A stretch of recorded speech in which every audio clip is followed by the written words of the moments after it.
Qumchaqning onasini izishi.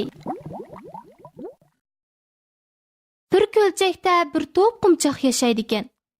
Ularning beshi yo'g'an, quyruqi inchki bo'lib, suvda xushal yashaydi ekan. Kunlar o'tgan sari qumchaqlar cho'ngiyibdi. Ularga avval ishga orqib chiqibdi. Ular Beliq ananing balalarga uzuqlik berayotganligini ko'rib, Beliq anadan "Bizning opamiz qayerda?" deb so'rabdi. Beliq ana: "Sizlarning opanglarning to'rt puti, cho'ng eg'izi bor. Sizlar ov tarafga berib izlab beqinglar" debdi.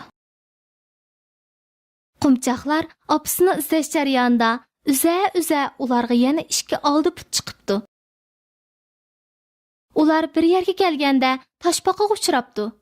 Hamda uni "Opa, opa" deb chaqiribdi.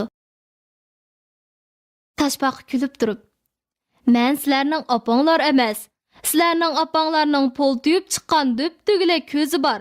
Ustiga yeshil to'n artgan" debdi. Yana bir necha kundan keyin qumchaqlarning quyruqi qisqarib, kichik paqaga aylanishga boshlabdi. Ular suv yuzida yopirmoq ustida o'tirgan paqani ko'rib, ular "Opa, opa" deb chaqirishibdi. Ana paqa: "Balalarim, kelinglar, sizlarni seg'indim" debdi.